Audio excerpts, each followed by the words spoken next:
were to come back to us with something that did not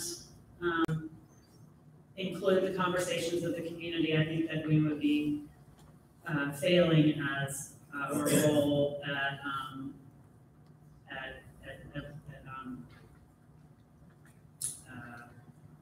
being facilitators. So that's where my head is, and I hope that together the district can work in conjunction with some of our community partners, and that the board should step away from this and let the district do its job. Thank you.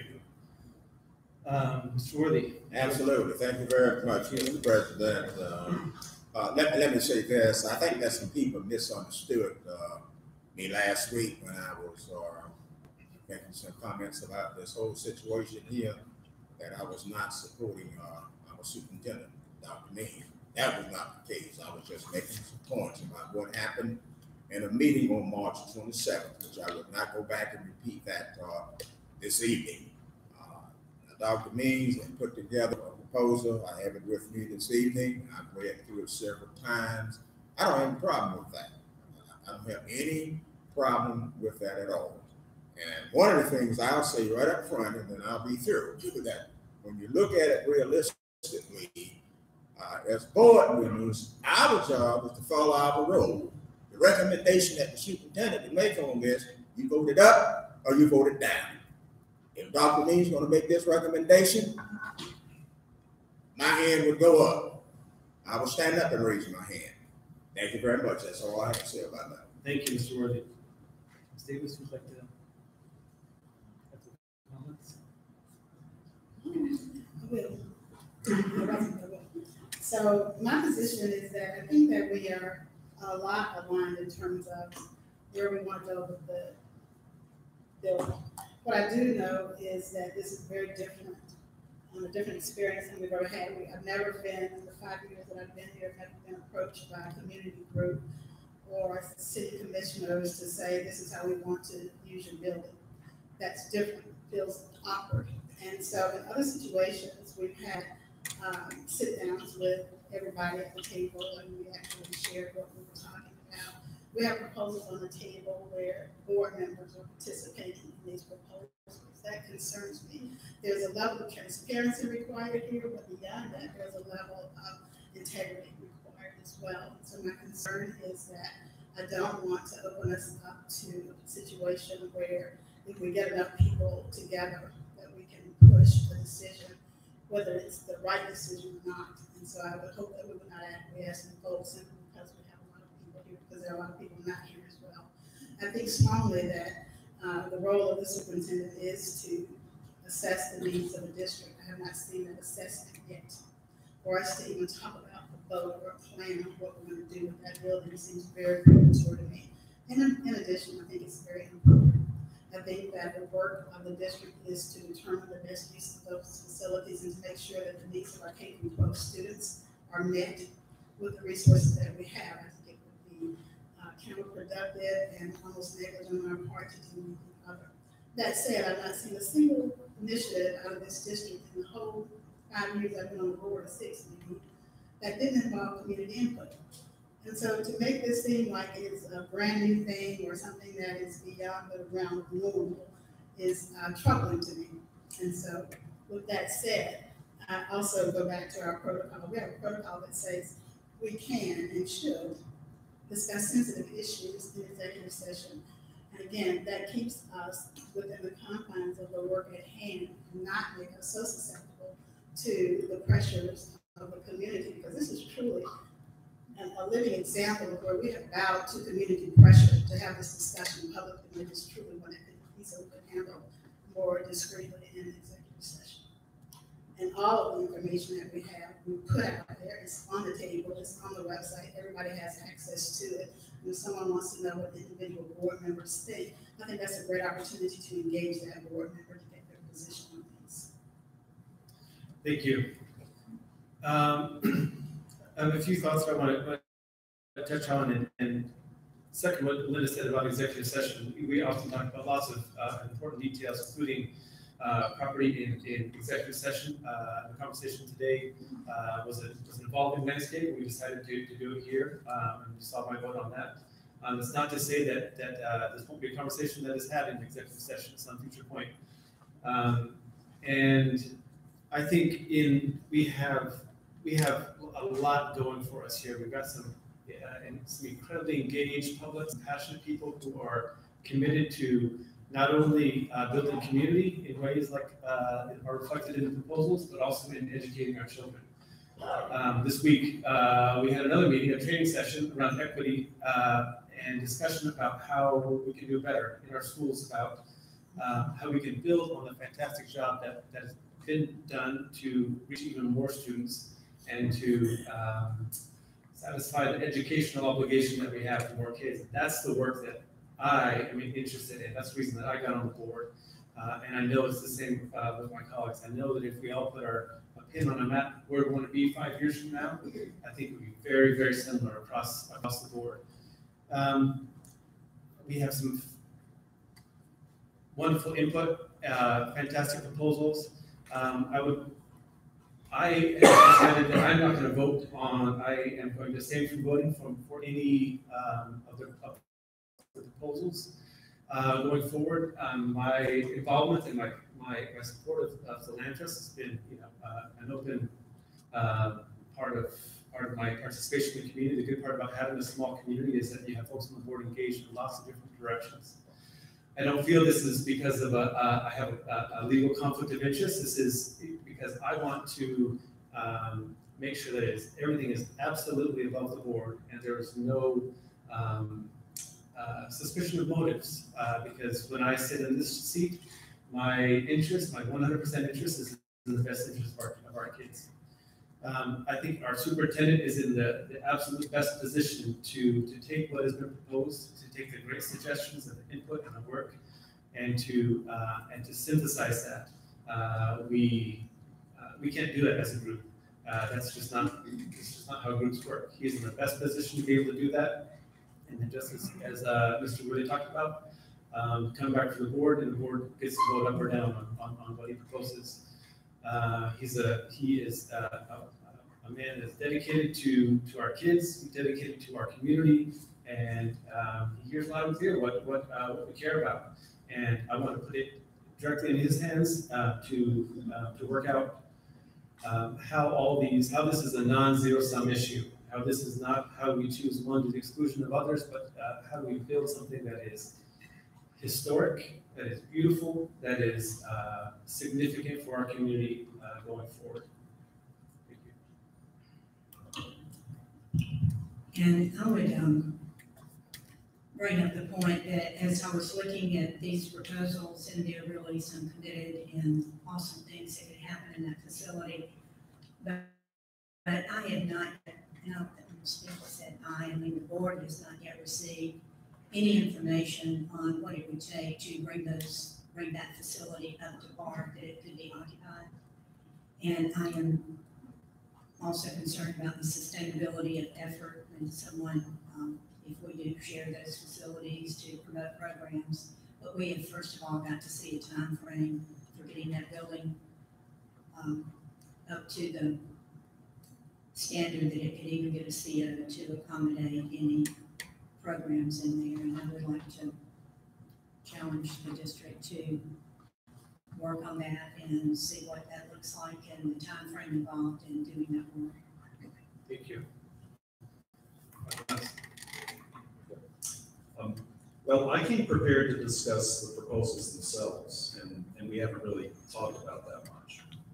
So I come at this from the point of view of a scientist who is regularly reviewing proposals, regularly reviewing manuscripts as an editor of the journal. And so I'm very used to this position, even if the way we got here was a little unusual with the superintendent being asked to step back and then to submit a proposal.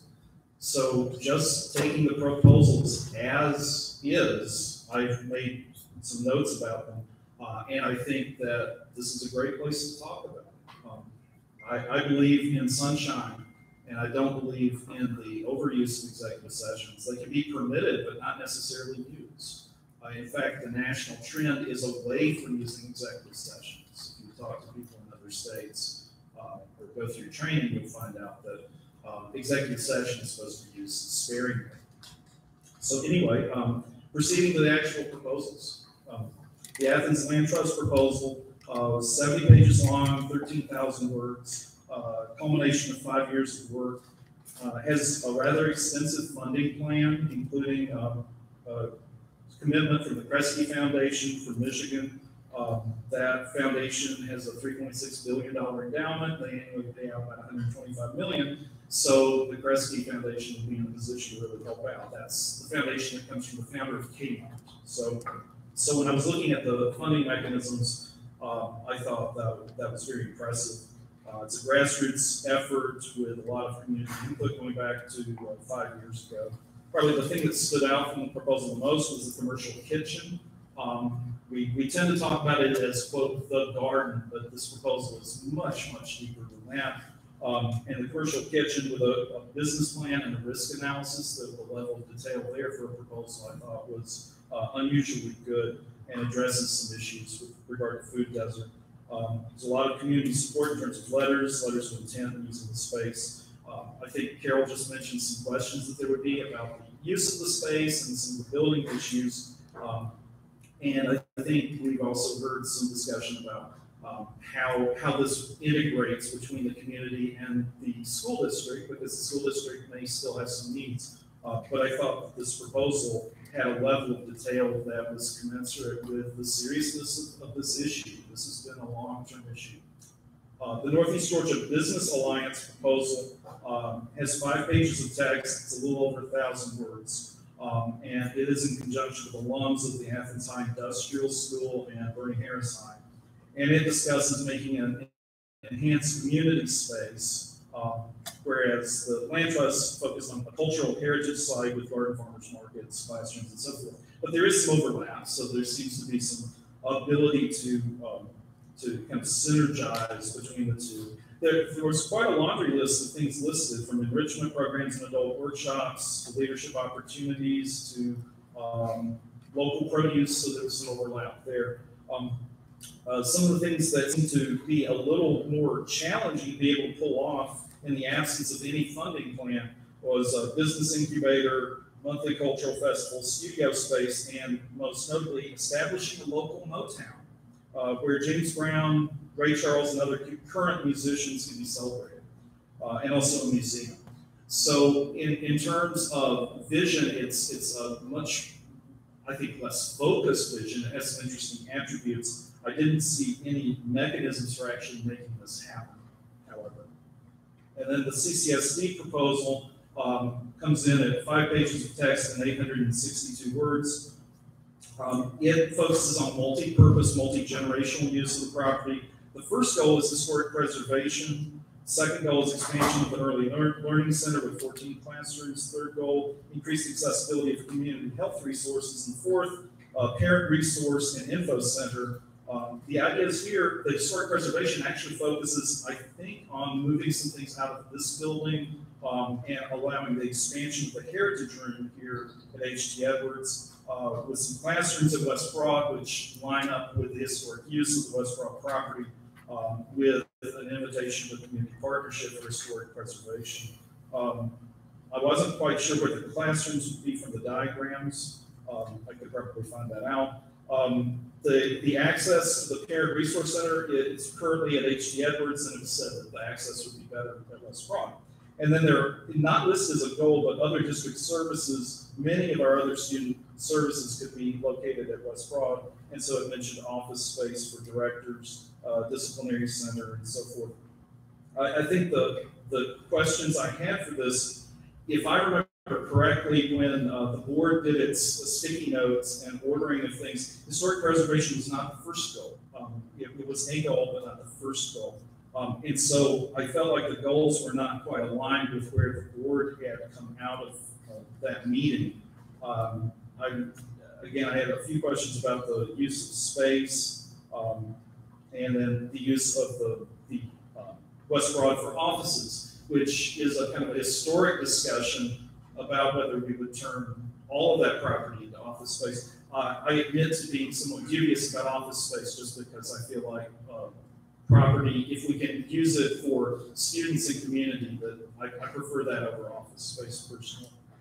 There was no mention of the garden or an urban farmers or anything in the CCSD proposal.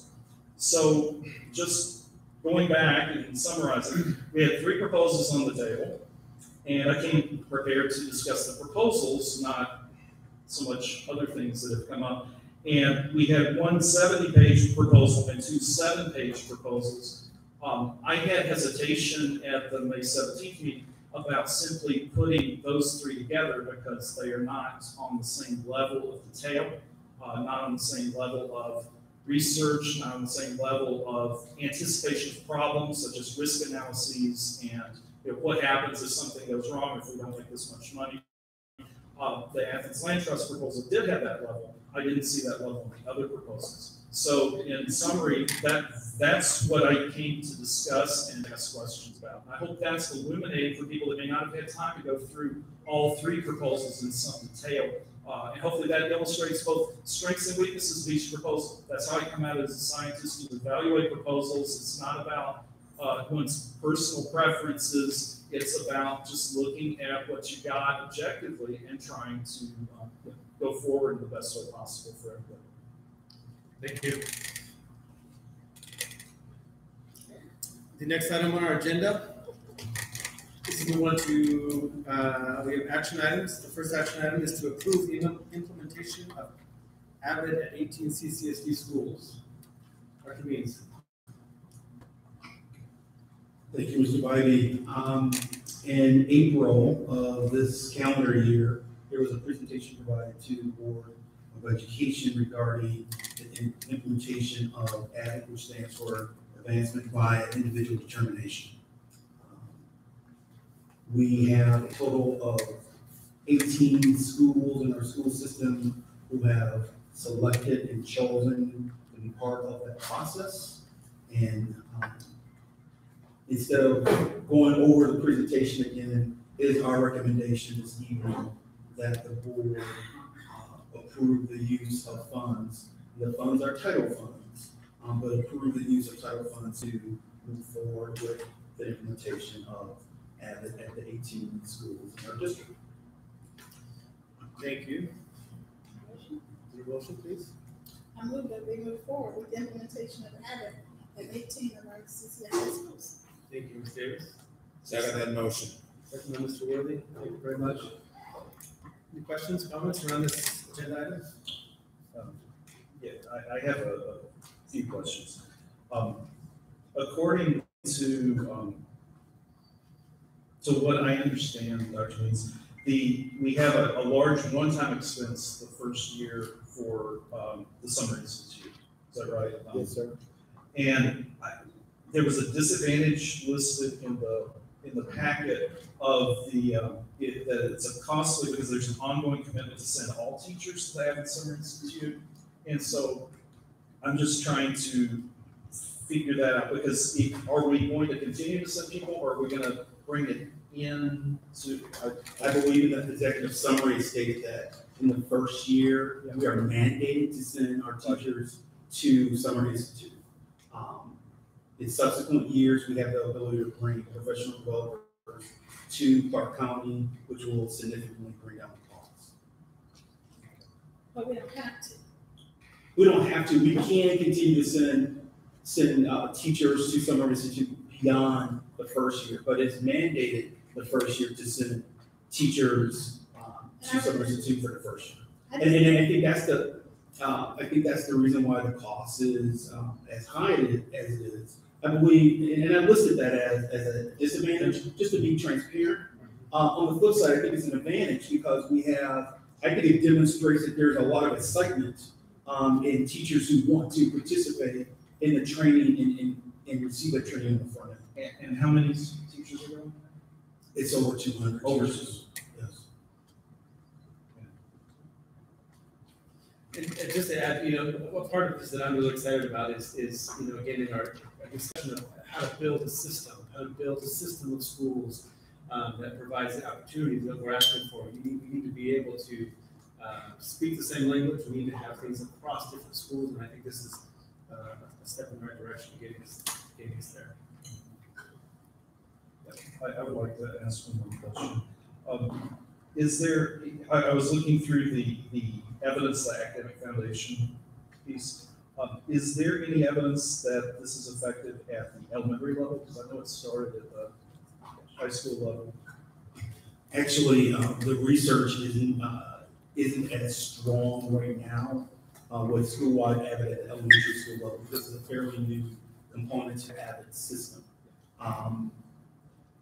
From a research standpoint, and I think I explained this during the April presentation, but for those who may not be, who are not privy to that presentation, we are working with Avid to research the impact of not only the elementary implementation of Avid, but also our secondary implementation. We're actually partnering with College Board to measure the metacognition growth of students over a 5-year period. So from a research standpoint, I'm really pleased that we're working in multiple ways to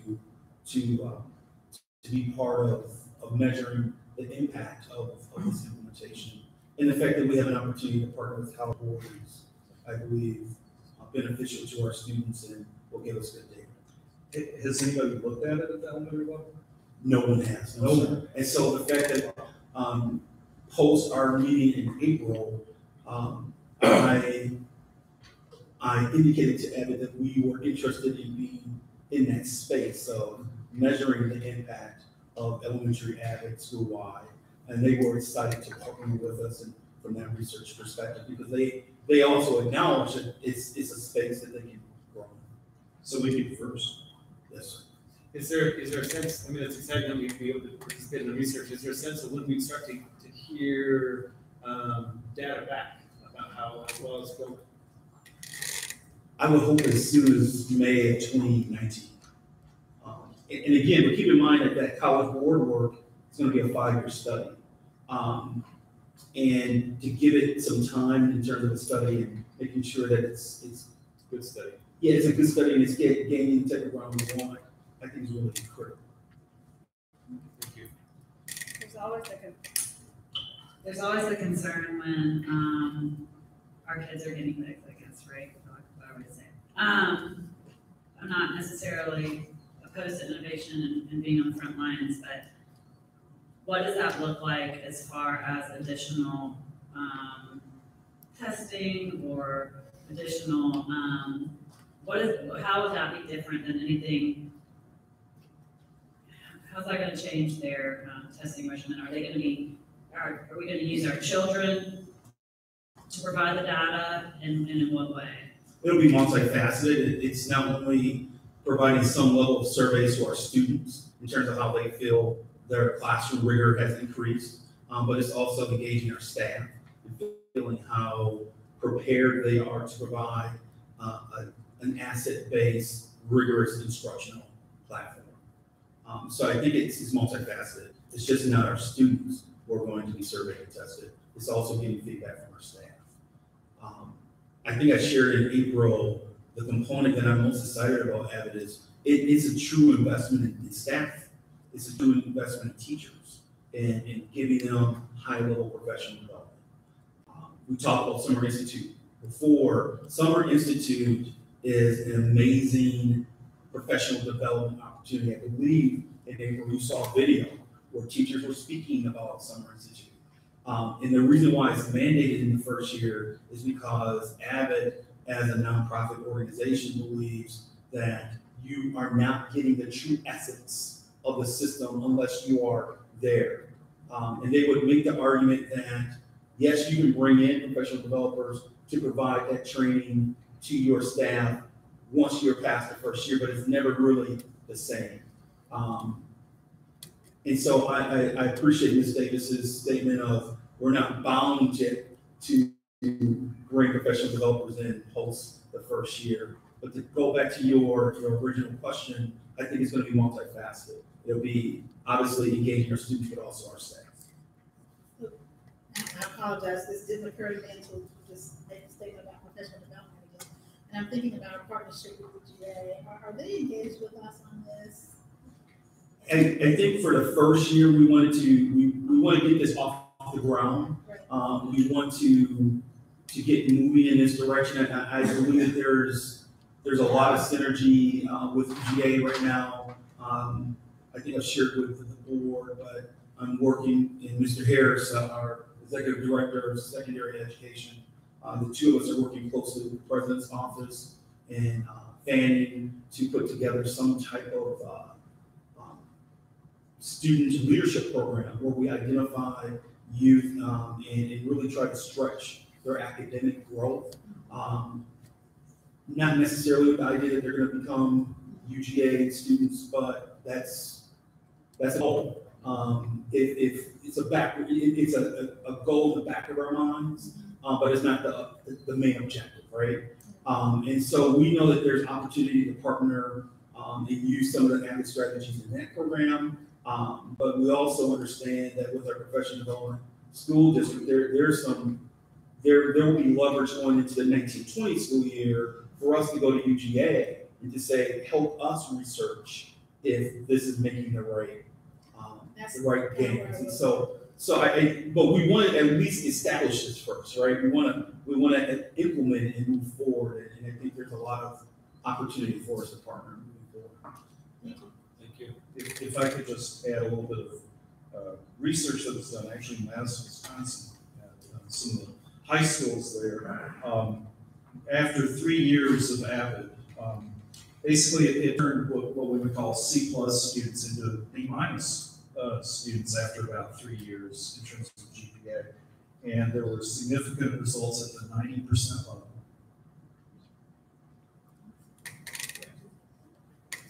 Any other questions, comments? I just want to clarify our motion, is the amount that you're asking or recommending is the $511,194 title funds. Yes, ma'am. And those funds were to be, they're available to all schools in the district. And so the 3 schools that are not, have not chosen AVID, that will not impact the amount of funds that they will be using. They will still be there. They still have their full allotment of title funds. They've chosen not to leverage it for AVID. I guess that's one more question, sorry. The district director, if we approve that position? That's a recommendation within our fiscal year 19. Okay, so that'll come right. Yes, sir. Okay. So that's not part of the 511. Okay. Mr. President. Yes, sir. Dr. Means, would you mention those 3 schools again, because I've heard all sorts of things, but I know what 3 schools, but I know that come from you, that chose not to participate in AVID. And I'll share the 3 names. Let me preface by saying I think the 3 schools are in different places, and their analysis of it will continue to take time, I think. So I don't want to present this as these are the 3 schools who are not aligned, and these are the schools who are aligned. I don't want to present it that way.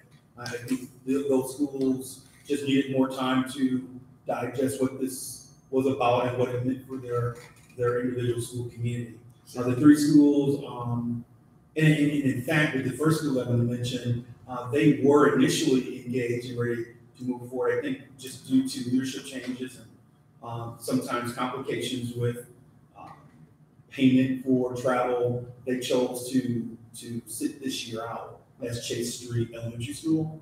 But please note that they were interested in continuing to explore. Barrow Elementary School is the second, and the third is Clark Central High School. Thank you. Thank you. If there are no other questions on this item, we have a motion to approve the implementation of AVID. We have a second. We have a great discussion. All in favor? Any opposed? Motion carries. Thank you very much. Next up on our agenda, we have a few discussion and presentation items. The first is K-8 English Language Arts Curriculum Adoption Presentation. Please. Yes, thank you. You'll receive a presentation this evening regarding our English language arts curriculum. We are prepared as an administrative team to ask you to act on the adoption of a new English language arts curriculum at the June 7th meeting.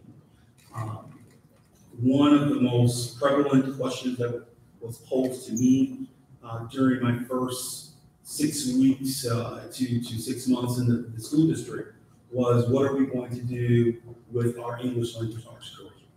And they felt that they being our teachers, they felt that we were in a very inconsistent place.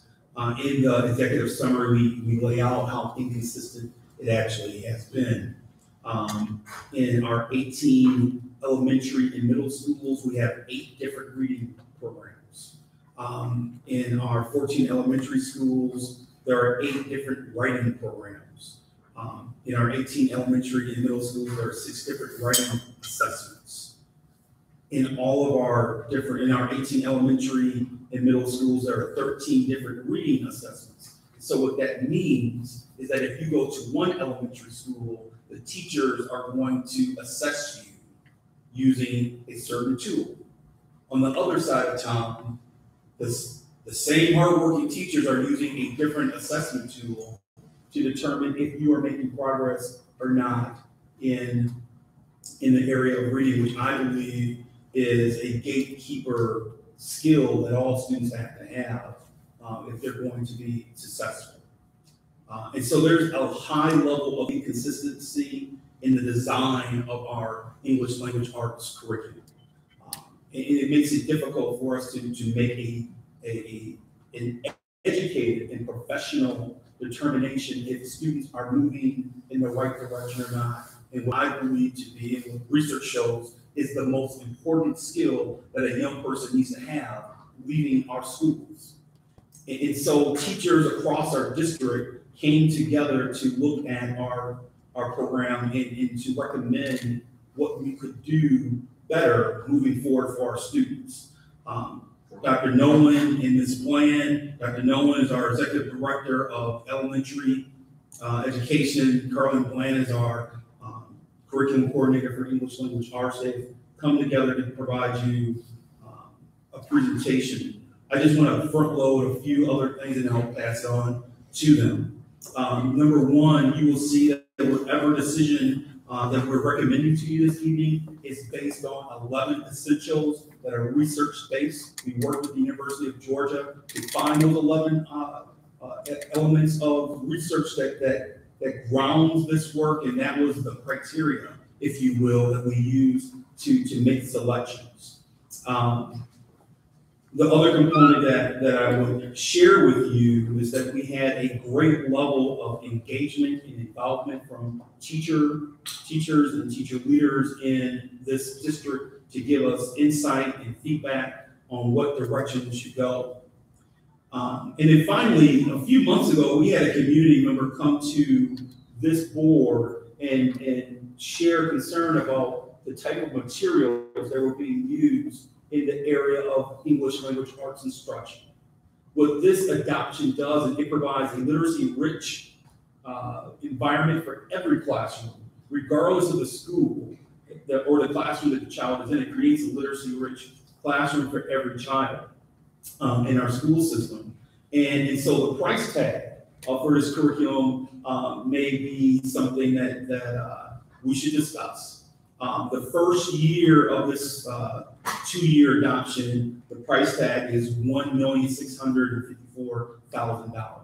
The second year is a $1.1 million cost for the adoption. There are 3 options. Our recommendation is that, well, let me give you the 3 options, then I'll give you the recommendation. There are 3 options. One option is that the board could give us the authority to use fund balance to pay for this adoption. The second option is for us to adjust our budgets and pay for the full amount. That means something else within fiscal year 19 would not happen, and something would not happen in fiscal year 20 to make sure that this occurs. And so whatever programming we have in place, something would have to be eliminated, because in our perspective, this is the most critical curriculum adoption a school system can ever make. So that's option 2, we just have to readjust. Option 3 is that the district look at a leasing model where we go out and we receive a lease, and we are able to then leverage that, and we have a 24-month period to pay off the lease. It's our recommendation that we have somewhat of a hybrid. Our overall textbook adoption budget is approximately $900,000.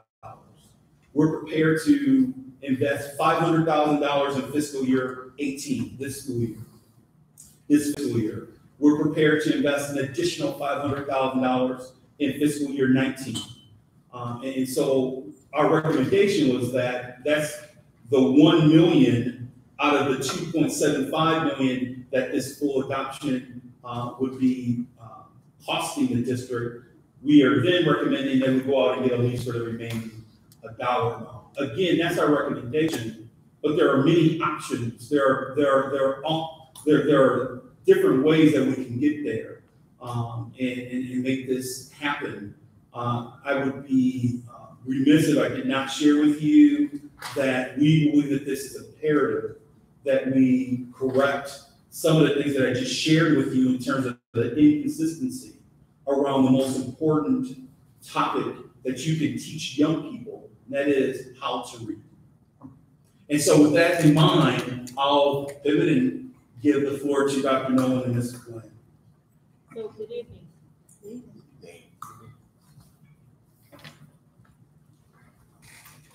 Well, good evening to our board president, board members, Dr. Dean.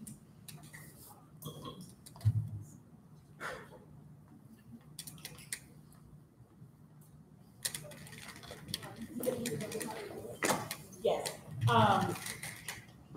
Okay, sure. So we are here tonight. First, I want to say thank you, and Dr. Means introduced me. I'm Carlette Nolan. I am the executive director of elementary teaching and learning here in Clark County. And this is I'm Glenn, and I'm the K-8 curriculum coordinator for Clark County. So as we stand here tonight making the recommendations for the adoption of the curriculum materials that were described by Dr. Means, I think it's important for me to actually call your attention to the quote that's displayed there on the screen, which is from the Get Georgia Reading Campaign. And this quote is really at the heart of why we need to invest in creating systems, an ELA system that is both equitable and accessible to all of our students. And as you can see, it talks to us and it states that by the end of 3rd grade is a critical time for students to make the shift from learning to read to learn. And that children who are unable to make this shift face barriers in being able to grasp the printed material in 4th grade and beyond. And as a result, the children who cannot read proficiently by the end of 3rd grade are more likely to experience several things, including poor health, discipline problems, they become teen parents, drop out of high school. And as adults, they're more likely to spend more time in prison, struggle with unemployment, and face a shorter life expectancy. And with this being said, and this is research that's done right here in Georgia, Get Georgia Reading, but this being said, I think this embodies our compelling why. We're not just talking about reading and moving on from one grade to the next. We're actually talking about life and death, because that very last piece of that paragraph tells us that they face shorter life expectancies if they are not able to read by the end of 3rd grade. So it is extremely imperative that we embrace this statement and do something about it. Thank you, Dr. Nolan. So she outlined and talked about a quote that really spoke to what our children need, but we also responded to many requests from teachers, administrators and parents in our district about the need to really look at our current curriculum status and where we were. And so Dr. Means mentioned many inconsistencies that we found after we looked at observational data in the schools as well as survey data. But the other piece of data that is really important to keep in mind is that last year, roughly just a third of our students in K-8 were scoring proficient on end-of-grade tests and on reading inventory. So that is a very compelling piece of data we need to keep in mind. So with that, we came to the conclusion that we need to eliminate a fragmented, inequitable, and ineffective ELA curriculum in order to better prepare our students to be college and career ready.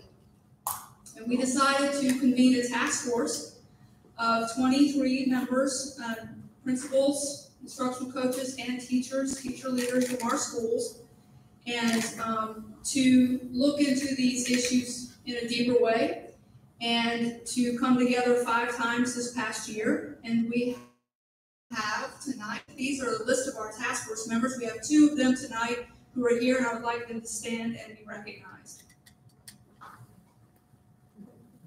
Thank you.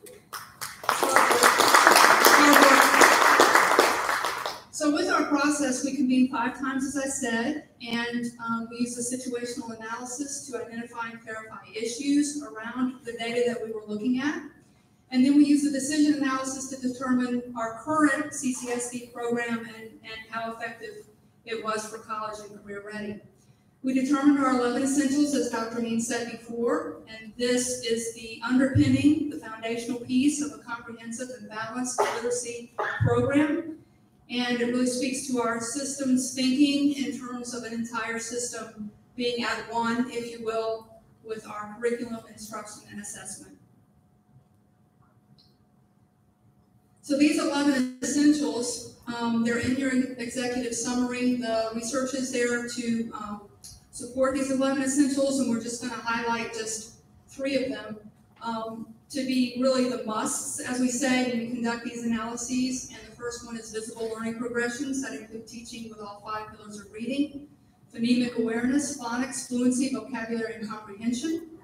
And we have that now in our system as we speak, but it's not consistent and it's not equitable among the schools. And so that's part of what we are working on here with this adoption. The other essential that I wanted to highlight was number 6, which is the principle of effective writing instruction, which is near and dear to my heart, in terms of a comprehensive writing program that all teachers and all students will be engaging with. And so we can share together that work. I also want to call attention to essential number 8, the visible progressions for student metacognition, reading, writing, listening, and speaking. The task force took great emphasis, placed great emphasis on this particular essential because they really wanted us to focus in on developing capable learners. And the research of John Hattie states that when you develop capable learners, that it has the single highest effect size of 1.44. And if you couple that with strong strategies, then the effect size increases. And so we also wanted to make sure that in looking at this one, getting children to really think about their thinking as it relates to reading, writing, listening, and speaking. Because we know that that in itself gives them a sense of agency and they're able to self-assess. And so we wanted to really focus in on how we empower students to do this. I was really impressed with the work of the task force when they had these conversations because they didn't just put the emphasis on what students would do, but they were really concerned with how teachers would change their practice to empower students to have a sense of self-agency. So after reviewing multiple programs, the task force selected the Fountas and Pinnell and Lucy Calkins units of writing, both under the company of Heinemann, to support the 11 essentials in our schools And several districts around Georgia are using these programs with success. Houston, Gwinnett, Cobb, and Glenn, Henry County. We are in contact with them to get guidance on how they have implemented their adoption. And so we've concluded, as Dr. Nolan just said, that this would not only push the rigor for our students, but it will develop our teachers with the expertise they need to deliver the instructional strategies. We focus on strategies over stuff. So really this is about strategies and what our teachers are going to bring to our students. The task force will convene next year. One of the decisions we will make is for middle school reading, but we will also be have pulse checks along the way and measuring our impact of this implementation.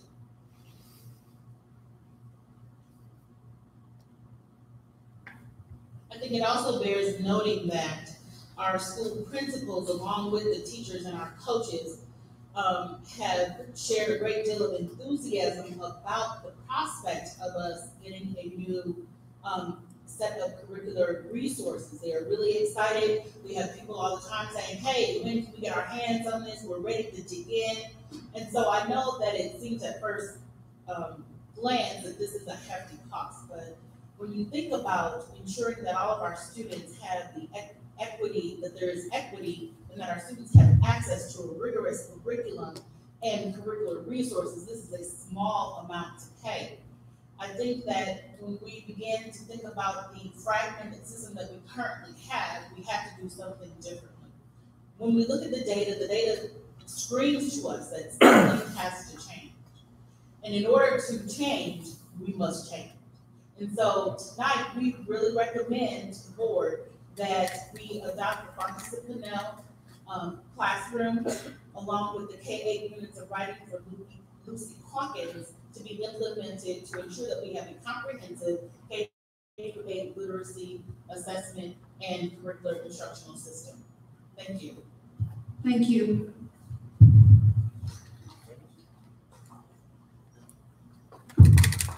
Can you quickly go back to the 11 essentials? I believe it's the first Sure. 5, I believe. Yes, sir. Let's see. Oh, yes. Number 4, teaching word solving and vocabulary. And In the context of reading, writing, and learning. yeah, I just want to make a comment. I'm happy to see that. I can constantly read research that you have children in the state of Georgia. Now, I don't know what percentage in Clark County School District starting in school with a 35,000 word deficit. Yes, sir. And I'm happy to see that up there. Now, the next thing I want to mention, of course, I've heard Dr. Nolan say several times tonight, Dr. Means mentioned it, yeah, this is costly. But it used to be in the state of Georgia, and that law disappeared when we went through economic crunch, that we spend 65% of our budget on instruction. And I believe when Mr. Hamilton makes his presentation tonight, you see that we're spending far above that. You know, if you want to get some things done, you have to spend some money. And I'm not a firm believer in throwing money at something that would solve a problem. But programs of this nature, I really believe that it would be a help. So thank you all very much. Thank you. My question is for Dr. Means. I believe in our last budget meeting, we had a return to our budget to the general fund of $600,000, right? And it brought us to a balanced budget for like the first time, we don't know how long. We do have a balanced budget. We're not in a deficit.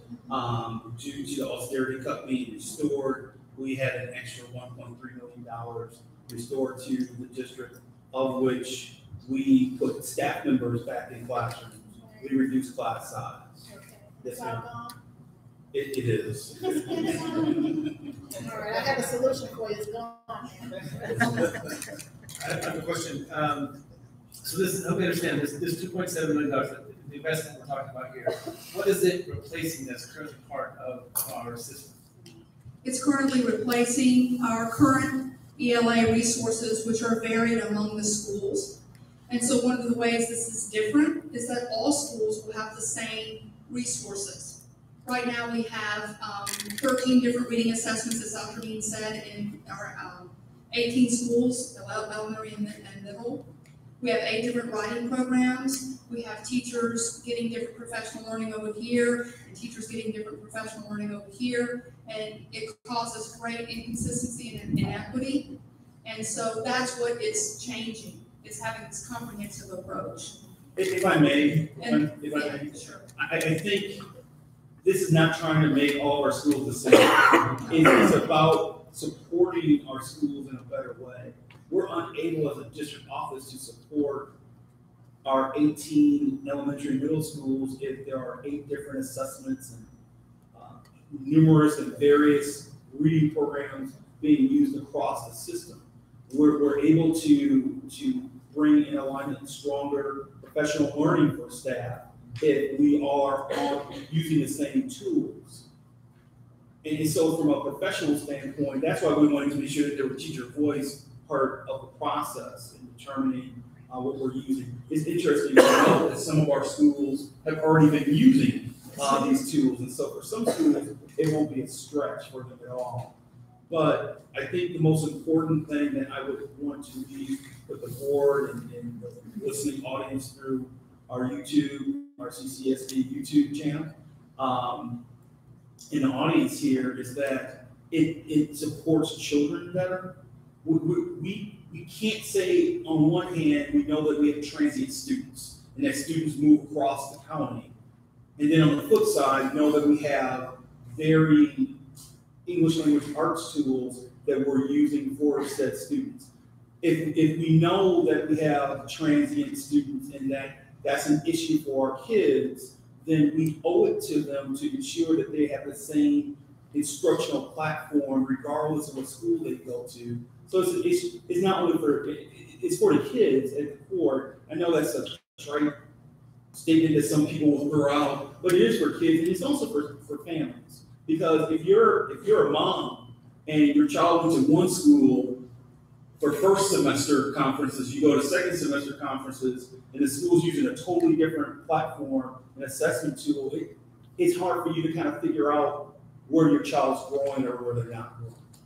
So to follow up on that question, and can you give a sense of the savings for what it is replacing, number one, and then the ongoing cost beyond 2 years? We're actually, that's a hard number to try to figure out what we're saving, because what's been happening is each school's been leveraging their title funds to support their program in their school, right? And so now we can pool dollars together. We can be more strategic about how we use our funds to support the schools. I think in many ways we may, and again, we don't know because it's been such a variance, but we may be able to give schools greater latitude with their title funds because now they're not trying to support their own English language arts program. Now we can weigh in and help support everything. So, I'm not even gonna pretend to know the laws on title funds, but can we not use title funds to fund part of this? A lot of our principals have already identified where they want to use their title funds for next year. And a lot of the title funds go to hiring academic support personnel to work with our kids. And so many of the dollars have already been identified for use. There isn't an extra dollar amount that we can use to leverage to pay for this program. Okay, because we had a bunch of title money left over, and I know we're using a bunch on This highway this year, but this So- is for the, okay. Correct. So in fiscal year 18, we didn't have a chance to really weigh in and Okay. help shape the vision. For fiscal year 19, we can. If I may, title funds are also used to supplement. Right, but not supplant. Correct. Yeah. And that would be. That would be, okay. I actually kind of thought it might be when I asked the question, but I didn't. And then my second question is our focus on literacy, numeracy, and social emotional development. I guess the next big question is how we evaluate our numeracy curriculum, and are we also in the same shape? And is this step 2, phase 2 of, or is there something else coming, you know? No, numeracy's next. I figured. And so that's something that we'll start looking into next school year. And I'll just say, I mean, I know my experience is old, but I've sat on the textbook adoption committees when I was teaching in Gwinnett, sat on the textbook adoption committees when I was teaching in Oconee, and there was always a consistent curriculum for the system, each independent school. So this makes very good sense to me to have that as kind of alarming that it was so variable across the school. And as a parent, I can tell you that the assessments also change yearly, sometimes in the middle of the year, and even knowing what I know, I have a hard time trying to figure it out and keep up with it. So I appreciate more consistency and managing expectations and giving people something that they can expect. Will be nice. Thank you. That's nice, yes. Yeah, I have one question about the committee, the 23 people on the committee. Were they informed of the costs of the competing curricula, or did they just choose based on the quality of the curriculum? So they were informed, they had an idea of what the cost would be. And I'll tell you, it was very interesting in one of our very last meetings. They went around and around about what to actually choose. And the conversation came down to what's best for students. The other programs, while they had less of a cost to us, the committee felt that they would not be the right curriculum because they didn't have the rigor that they wanted for our students. They understood that it meant that they would have to do a lot of heavy lifting, a lot of learning and changing their practices, but they're willing to do that because they believe that our children deserve to have a curriculum as rigorous as this. And then this follow-up question really with Dr. Means. As far as the cost goes, maybe this is just because I'm married to a very frugal Dutch woman, and I tend to be kind of fiscally conservative myself. We're already on the book that just approved AVID, and then there was rigorous curriculum design that we did last time, and there's some other things that we've approved, NWEA map growth for K through 7. And so those add up to a lot of money, and I'm just trying to figure out how we're going to handle this in terms of $2.75 million over 2 years. You have given us some options. I have concerns about the leasing model. As I interpret that, that's a loan. It's not like it's a car that we get back or something. And so I just have concerns about entering into that sort of arrangement, just from the point of view of we will have other curriculum requests. We'll be talking about numeracy, and I assume that's going to not be cheap either next year. And so I like the idea of having options for this, because I think that from what I've done, from the research I've done on the founders of Bunnell and Lucy Calkins, I think it has more backing, more research backing than AVID does. And so I'd like to do it, but the price tag is just making me blanch. It shouldn't. Price tag should not. What the core of what we do is ensuring that students can read and read on grade level. And if that means it's going to cost $2.7 million over the course of 2 years out of a $150 million general fund budget, I would implore the board to think creatively with the options that have been provided to you. This is the engine that makes our system run. If kids are not reading on grade level and reading at a successful level, the organization continues to receive the results that we're currently getting. So I think your question was a insightful one in regards to, did the staff know what the price tag would be when considering options? They did. Not only is it an expensive model compared to others, it does require teachers to stretch their instructional strategies. But our staff said they were prepared and ready to move forward.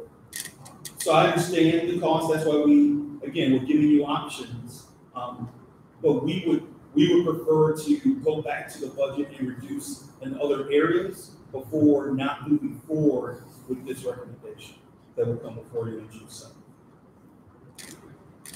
That's right. And I know we're not voting on it today, but, and again, you know, talking about those options, if this is an investment worth making, then I think it's worth paying for, right? And whether it comes from a fund balancing, if we think this is important, then I think we need to be ready to pony up and make the question.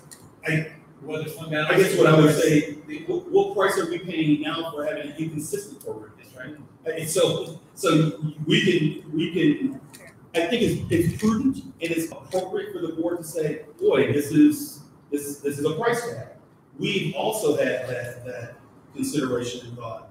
There's ways for us to get to a place where we can afford this recommendation. It's just a matter of which option you're most comfortable with as a governing board. That's all. But please know what we're suggesting to you is that if you are asking us to go back and make changes and cut in other areas to make sure that this happens, we'll do that before we go and get a 24-month lease. Or if you're uncomfortable with us using fund balance, which I think Larry has been telling us all year, the fund balance has been growing, and we have a budget that doesn't have a deficit for the first time. I think we've positioned ourselves where if you want to eliminate that one option around leasing, we understand, but there's still two very viable options on the table for your consideration. Is there a certification in reading instruction for teachers? How many of our teachers have that? We're not sure in reading exam. There is a reading endorsement for our teachers. I'm not sure of the percentage. I know that it's fairly high in the elementary grades, but I'm not sure of the percentage. I just found this very concerning and that would lead to my next question is how would that change the direction of your efforts and your work at the district level? Because it seems like we should have known about the disparity in schools, and it should have been pretty shocking if 90% of our children are not reading in third grade, which is the most important thing to me out of elementary school. Is it should be 100 at third grade, and I don't know why we weren't having sirens go on. Well, sirens have gone off for a long time. I know that schools 7 years ago engaged in striving readers grants to address these issues, but that sort of has contributed to school by school doing their own things with different programs. It exacerbated the problem in Williams. So with the striving readers grant, what schools did is they went into independent decision-making processes, and there was no system direction in terms of how we wanted to approach literacy instruction. Ms. Bland has taken over the role of being our literacy leader for the first time this year. So she assumed that role, I want to say September of this year. There was elementary and middle. Right, and so this is the first year where she's had the authority to lead our work. I would share with you, we talked about this before, literacy is critical. And so that's why it was the first thing that I focused on. And so we did our due diligence. We did, Ms. Bland went to every school and sat down with every principal at the elementary, middle school level and asked questions in terms of, and we didn't even get to the other components of inconsistency. We didn't talk about the fact that there isn't a consistent block of time that each school is dedicated to literacy. There's some schools that are teaching a certain amount of time for literacy and others are getting less or more. And so this was, I guess, and Dr. Dan is here, I think she would share, we all share this concern that we know that this is a gatekeeper skill. And it was the most inconsistent of our curriculums that we have in the school system. And to your point, you're 100% right. We shouldn't be surprised by the results we've been getting in the area of literacy because of the construction of the system. It's a glaring need. It's something that I think what happened Again, it's the history that I've been provided. I think once we received the Striving Readers Grant, we took our eye off the ball in essence, in terms of what we wanted to see in terms of literacy instruction across the district. And we actually put a lot of stress on individual schools to figure out what they were going to do. As Ms. Ellis stated earlier, it really, that stress it didn't only go to each school. In some cases, it went to each grade level and what each grade level had to do. And so again, we talked about this maybe last month. By being standards-based doesn't mean that we want everyone to teach the same. We want everyone to still have a lot of independence and flexibility and creativity, but we're unable to support our teachers if there are 8 different programs and several different assessment tools. This is I'll bring it full circle back to your original statement. This is a grave concern for us, instruction. That's why we implore you to please work with us with other options for paying for the cost here, because if this was a house, if you will, if this was our house, if this is our instructional house, this is the equivalent of the foundation cracking in and being broken. This is the equivalent of the roof needing to be repaired. This is one of those things that you can't pass down or kick the can down the road. We see a gaping hole, and we need to address it. No, it affects everything about the third grade. If we don't have that, and Dr. Nix, you mentioned your proposal to us was a line of credit. How would that work as opposed to, just don't understand. And I would defer a little bit to that. I don't know, Mr. Hamill. I'll let Mr. Hamill explain to you how that process would work. Thank you. Basically, we would be getting a capital lease with a 24-month payback period. And what we would do is use the proceeds from the lease to purchase the first $1.7 million material ahead of time on schedule for opening school. And then we would be paying that back over a 24-month period. And the first payment would be due June 25th of this year. And then we would do 2 additional payments. That allows us to leverage our cash flow and the cost of the program over a 24-month period. So it's not as big a hit to the budget. And if you approve that option, we'll be bringing that to the June 7th board meeting. And what amount would that first payment be? It's going to be right around $500,000.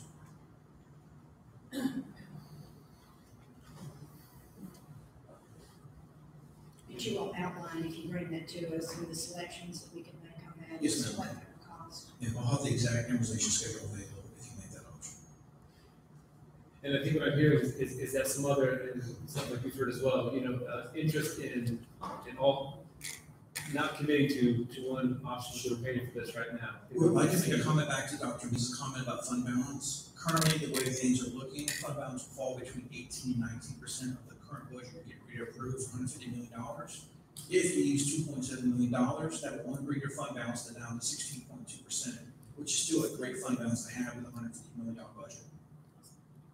Okay. Thank you. Thank you, Dr. Nolan and Ms. Blaine and Mr. Hamill. If there are any other questions, please let us know, but our intent was to share with you, I think Ms. Williams actually did a great summary. We have a problem with our literacy program. We need to address this. And I think as Dr. Knotts and Ms. Ellis stated, it's the first area where there's a continuous area of work and concentration around our social emotional growth curriculum that Dr. Myers is leading that work, and we're continuing to look at how we can make that stronger. And numeracy will continue to be a topic of discussion. So we understand that there's a lot of work to do. Thank you. Yes. So let me ask this question and maybe it's a statement over that. With this implementation, then we have consistency, number one, right? And with consistency, we can have measurements. Absolutely.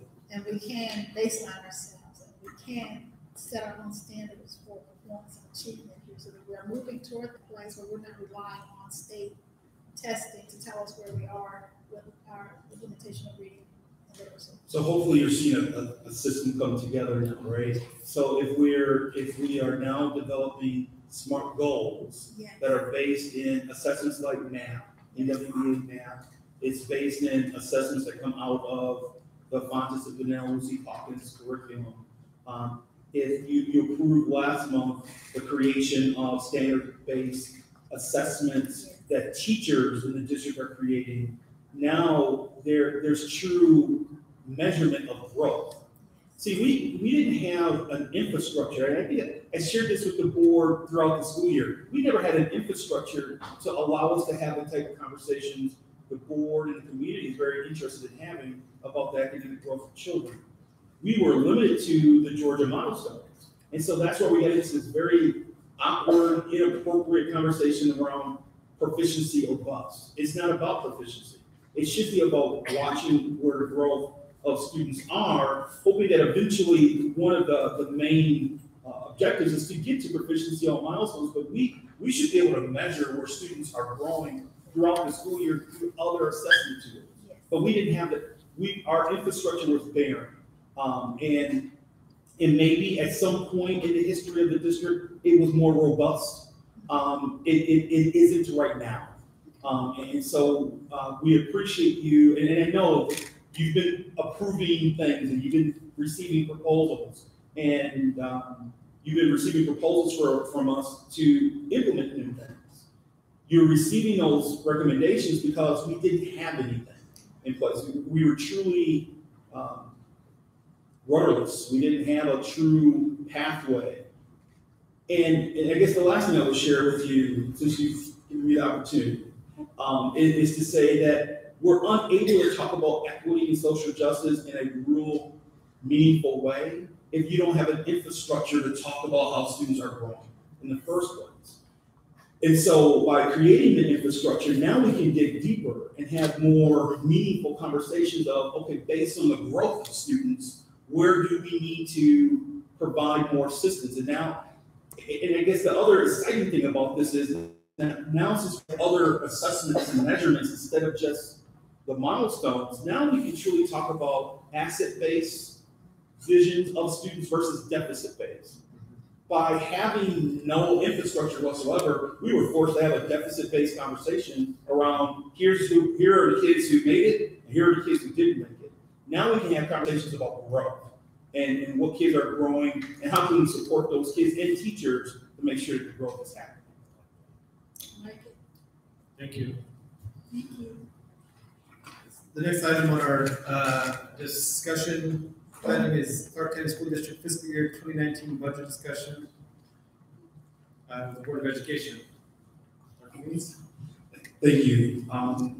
The Board of Education asked for another opportunity to receive this presentation. We provided the initial presentation in April because of our projected forecasting of what the budget would look like. And it came right on the heels of the legislature completing their work with the budget, and it was right on the money. Mr. Hamlin did an amazing job. Post that presentation to the board in April, we've had 3 budget hearings. There were 3 community members who attended the first one at Alex Road School. 2 were board members. The second presentation, there was 1 community member at the last presentation and hearing. Last week, there were a total of 9. Those hearings were publicized not only on our district website, but also in our public record paper. Since then, I think I gave an update in April. We also received $1.3 million in austerity cuts coming back in the district. We used those funds to reduce class size. And we're really pleased about being able to reduce class size in this area. It's interesting. There's a researcher out of now he's at Vanderbilt. He was at the University of Pittsburgh. His name is Richard Milner. And Richard Milner talks about the fact that when you have school-dependent students, and some of our students are school-dependent, right? And what that means is that you have students who may not have a literacy-rich home. They may not have a family structure that can support them with their homework. when you have a student who is school dependent, it's really critical to have a lower class size. And so we see that connection around equity and reducing class size from that perspective. The last thing I will share with you is that we made a lot of hard decisions in this budget. We reduced the operation budget by 5% to ensure that we were able to move money back into support areas, reducing class size, and ensuring that we have the infrastructure and structurally that we need. There were a number of questions that the board asked. We answered those questions via Google Docs, and that's been provided and available to the board. Mr. Hamel just wants to give you a high overview of the changes that have occurred since April. Thank you. Thank you. Good evening, board members, superintendent, staff, and attendees tonight. So what we're going to do is we're going to have a oversight on the budget presentation and millage rate for 2019 with the updates we've made since April of this year. So we want to make sure the guiding principles support the budget strategic plan that the school system has. So for the first time, as Dr. Means mentioned the other day, this is the first balanced budget since I've been here in 2012, and probably before that, that's actually balanced with no deficit for 2019. It conserves a mid-year adjustment, determining what that amount is at this time. We'll have to do some more analysis to get back to you. That allows us more flexibility in the school year right before we go to the next budget. Dr. Means mentioned that we did cut operation budget by 5%. That was about $1.6 million. We made sure there was some structured coaching in the school, and we're going to leverage outdated technology to help close the deficit by selling old technology that no longer can be used by the school system. So budget development process.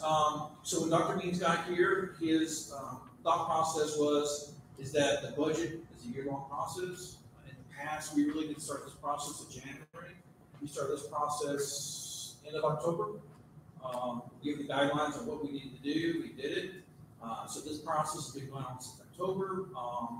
It's allowed us to stretch up the budget process and maybe more in depth in terms of what we're looking at, and it gave the different departments and schools more time to enter what they thought they needed at the school levels. So what does the tentative budget include? Right now, we did have projected growth of 4.59%, and that's been upgraded to 5% based on the latest assessment from the Athens Clarke County Tax Commissioner. And that's projected revenue of about $77.9 million in local tax revenues. QBE came in with about a $3.4 million increase. That moved the QBE funds, which are state revenue, up to 69.2. I will say this though, that does include austerity money, which we haven't got fully funded until this year for the first time since 2003. Unfortunately, it did include also the local fair share that we have to pay in order to get federal funds, also went up about $1.2 million. Other items included in this budget is there is a step increase for every employee of $1.5 million. If you're not aware of it, TRS had a huge increase this year in terms of the amount we have to pay on behalf of employees, and that's going to cost us about $3 million. And as you can see, the TRS increase went from about 16.81% to almost 20.9%. We also just found out the other day that it's actually going up to 21.43% for next year. So it's going to go even more next year's budget, 2020. The total budget as being presented today is $150.1 million, and that's about a $4.5 million increase over last year. The millage rate continues to be 20 mils. We're suggesting to keep it at that rate so we can generate $77.92 million for the budget. That $77.92 million represents about 52% of the total revenues for fiscal year 19. So what we're trying to do with this presentation here is just kind of give you an idea how the budget has grown from 17 to 19. So if you go back all the way to 2017, you can see that the budget was about $135 million. So just in 2 fiscal years, we've grown to almost $150 million from that year. As you can see, the 2 biggest components of the budget are your top line, which is your current ad valorem tax, and the third, fourth line from the bottom, which is the state funds, which is called quality-based education. So if you were to do a pie chart and break this down and kind of give you an idea of what it would look like, as you can see, the state funds or QBE is about 45.8, and you have warm taxes about 52.2. So you're basically looking at 90% of all our funds come from those two revenue sources. Only about 2% comes from the other revenue taxes, some federal funds we get for indirect costs, and local. So what does 1 mil give us in terms of property tax for Clark County School District? As you can see, back in 14, 1 mil generated about 3.2. Today it generates almost $3.9 million. Just a side note, if you were to go to South Georgia and some of the counties down there, some counties 1 mil generates only like $120,000 to $140,000. So we're happy to have the kind of millage rate generation we did in this county. So what does the ad valorem tax look like in 2014? So we were around a little over $64 million. Today we're smiling over 76. Austerity. So this chart would go all the way back to 2003, but it'd be a very busy chart and it'd be hard to look at. But if you look at as early or as late as only 2014, the state was withholding $8 million from our budget for state funds. In 2015, they still withheld almost 5.6, 3.4, 1.2. As early as last year, still 1.3, and this year was the first year they fully funded QBE since 2003. If you add up all the funds that we have collected, it's almost $66 million since 2003 we've got collected from the state. The 5-year tax digest, this is a report that we published in the paper. This kind of gives you an idea of what the tax digest looked like going all the way back to fiscal year 2014 versus the current budget. As you can see, the tax digest had a very slight increase in 2014. Last year was one of the biggest increases we currently have, 5.11, and right now it's 4.78. But we went ahead and moved our what we think we're going to get to 5%, because a lot of times those numbers we're looking at include repeals and other stuff that they kind of take in hand, and exemptions they take in hand that have to be gone through the court system to finish out before they get the additional funds based on these court cases or the appeal court speaking. So QB funds. So if you go back and look at the amount of revenue we generated from 2014 to 2019, you can see that QBE only makes up a little bit less than half of all the funds we get. So you can see that there's a large difference between what the state gives us and what we have to generate locally to make up the difference in the budget. Just to give you an idea of how we're funded by the state in reference to what we spend, this slide shows you that the in blue is the amount of money the state gives us for busing, for transportation. This is only salaries and benefits. They only fund 77 bus drivers, but we spend slightly over $7 million for all our bus drivers for what we pay. So some other comparisons between the QBE and the general fund is we earned $267,000 in QBE for nursing. We had our budget of about $1.23 million. Talked about transportation being $1 million. The actual transportation budget is about 8.69. That includes other costs. We earned 938 teaching positions. We budgeted about 1,008 teachers and about 182 parapros. We budgeted about 117 special positions. So if you take the difference between what we earn and what we are paying, there's a difference about 69 teachers and 182 parapros, having to budget an additional $11.7 million out of our tax revenue to pay for that we're not getting from the state. We earned 5 social workers, we budget 9.5. We earned 5 psychologists, we budget 9. And we currently have 23 counselor versus a budget of 30 from the QE. Also, to give you an idea of how things are done, size for schools, both elementary, middle, and high, and also for a school system to be fully funded. So as you can see, we're definitely over the 3,300 for a system-size school system. But if you look at elementary at 450, we've actually got several schools that fall under that 450 FTE count, which means that we don't lose a lot of money, but we lose money like an admin section. So for example, at Cleveland at 273, instead of earning a full AP, we may only earn money for half the AP. So those are the kind of cuts that happens when you don't have up to 400 students at school. Middle schools are all above the 624, and our high schools are above 970. So if you go back all the way to 2014 and look at the revenue progression of the budgets over the last several years, you can see we started at almost 118 million in 2014. We're currently at 150 million dollars. And I'll talk more to this when I compare it to the expenditure later on. So the overall expenditure budget, if you break it down by the simplest classifications we can do it, our certified budget for salaries and benefits is about 98 million. Classified is 27.8. There's athletic supplements and benefits of 685. Substitute budget is 561. Our operating budget is a little bit over 22. We have about $400,000 from action funds for RTC programs at both high schools. And that's where we get the $150 million for our current budget. If you go back and look at the operating budget history, just to kind of give you the idea of where some of these increases have come. If you go back to 2015 with a budget of $125 million, you can see back then we didn't give any salary increases, we didn't have any furloughs, we did get a step increase. We did something back then called longevity supplement, which is where we gave a little bit extra money to people who are already maxed out on their step increases as teachers and employees. But we did see an increase of 8.7% in TRS. And then in 2016, you can see where we had no salary increases, and then TRS went up by 1.12, and we had increased high school and special education positions. In 2017, at 138, the state passed a 3% salary increase, which we passed on to every employee. We had STEP, there was no TRS, but classified healthcare increase did go up, which means that we don't get any funds for classified employees to pay for the healthcare increase. So that all had to come out of the local budget funds. And we standardized the rates for bus drivers. 2018, the budget was $146 million. Again, the state passed a 2% increase. As you can see, there was a big increase in TRS that year, 2.54. And again, classified healthcare went up again. And when I mean they went up, it went up by $150 per month per person. So we're talking a lot of money. 2019, the current budget is $150 million. There's no salary increase, there is a step, but TRS went up by $4 million, 4%, which is almost a $3.5 million increase hit to the budget, of which we only got a portion of that from the state.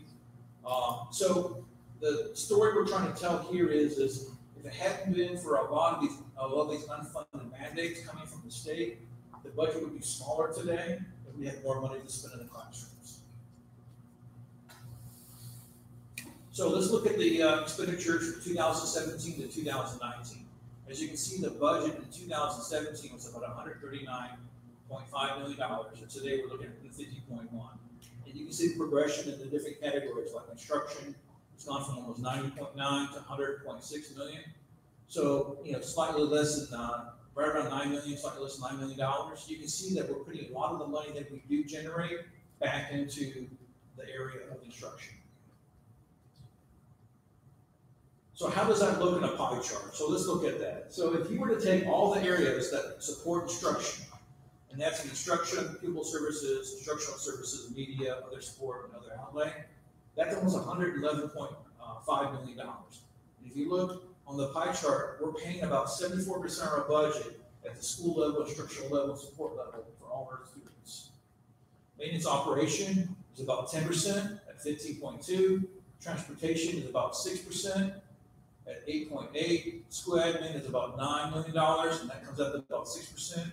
And last but not least, behind the scenes people like HR and business services and some other areas, it's only 4% of the budget, or about 5.4 of the $150 million.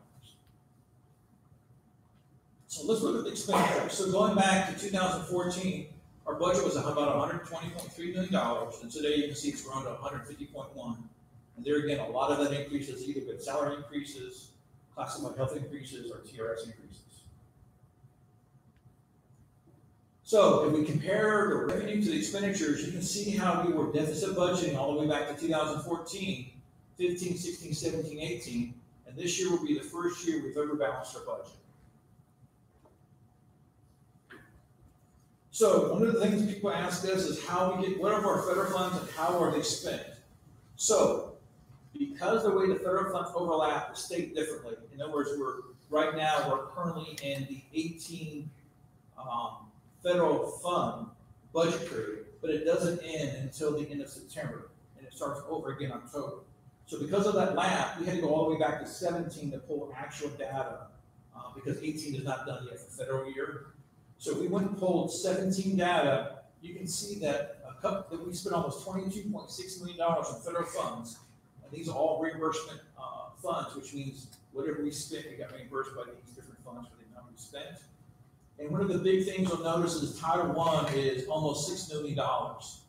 And then your next big cluster was strike meters at 3.5, SPED at 2.8, and then early Head Start at 3.3, and then down here, right from the start, pre-K lottery 3.3 is the OEL money that we spend for kindergarten kids.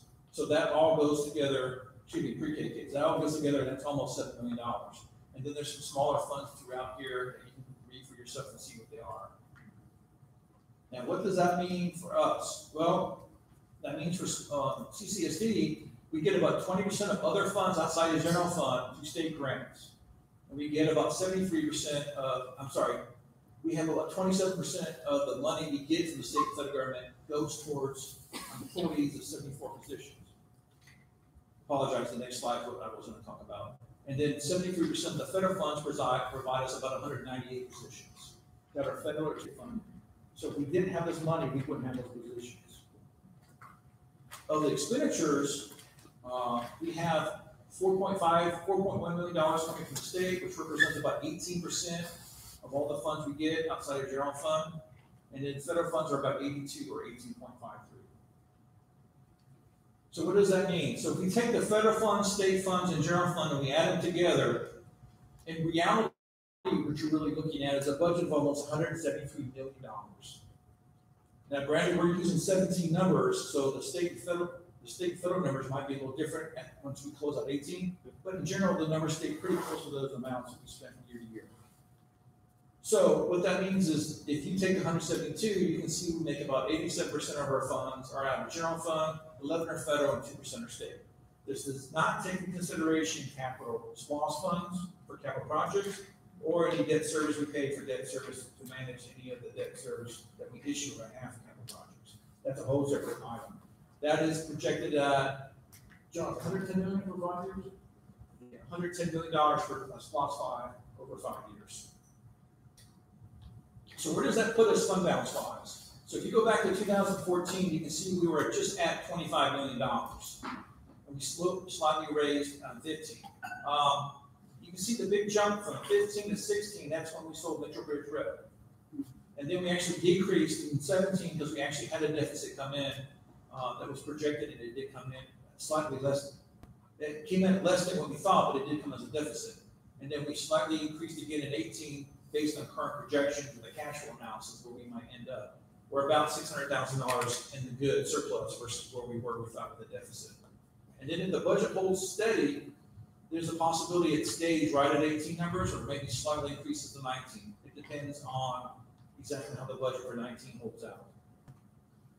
So let's talk about where we are now based on what we've just seen. So both revenue and expenditures are projected at $150.1 million, which is a balanced budget. That reflects a 5% decrease in each department's operating budget we did there. And also that shows an increase in contributions that we're going to have to pay on behalf of employers from 16.81 to 20.9 for TRX. That number there does not include what the teachers have to pay on their salary, which is 6%, which means in essence we're paying 26.9% of every single person covered by TRS each month to the state based on their salary. Step increases are in the budget for both certified and classified, and austerity cuts of the 1.3 were fully funded for this current year budget. This here is the budget that we published in the paper. The numbers you see under general fund are what we reported back in April. As you can see, the special revenue funds are what we're projecting for all of the state and federal funds we talked about. Currently, for capital projects, we're projecting about $47 million in expenditures for the upcoming year, which is going to help also serve $13 million in debt service to pay for GEO bonds involved with that. And the enterprise fund, the $9 million, that is your school activity fund, that is your school nutrition account, which has to be reported separately from all the other funds. So we spent about $9.7 million to feed all our children all year long. So how do we get here today? So we had meetings May 8th, 15th, and 23rd based on the April 5th presentation of the budget. The final budget will be June 7th along with the millage rate. And that, for our board members, is the budget for 2019.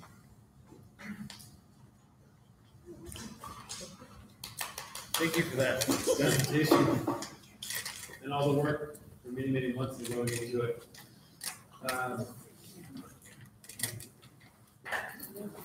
We have an opportunity to ask any follow-up questions from the board around the budget. Were there any last minute adjustments? We had the $1.3 million that was put into the budget, and we've been playing around with the positions, so there's small adjustments going on within the budget between different locations, with teachers moving between locations, or staffing moving between locations, but that's basically what we're doing at this point. And then I think, right, so the mid-year adjustment that we've seen in previous budgets is not part of what you presented. Correct. Dr. Means wants to reserve that money in case there's something that comes up we need to use it for. Any other questions? Yes, Dr. Lucas. It's not actually part of this budget, but it kind of starts to intersect it. With regard to the title funds, Dr. Means, you said that principals really have ideas for what, and that's Title I? Or, Yes, sir, Title I. okay. Because that's about at least $6 million, right? Correct. And that's from a couple of years ago? 17 fiscal year. Okay. It's in this past October. Okay. Because we have been talking about flexibility with title I funds, but those are spoken for essentially, except for what we talked about with that. Well, that was part of the earmarking, right? And so principals, once they make a decision to go with Avid, they're earmarked some of their funds for Avid.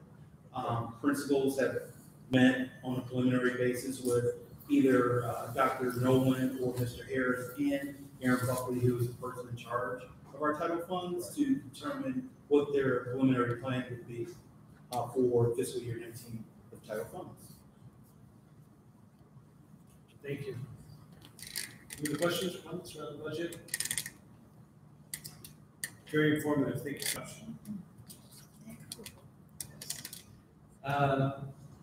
Anything else, Dr. Means, from you? Getting to the end of our agenda here tonight. No, sir. Okay. Fantastic. We have a motion to adjourn? Ms. Davis, second by Dr. Knox. All in favor? Thank you very much. Thank you for being here, folks. Great.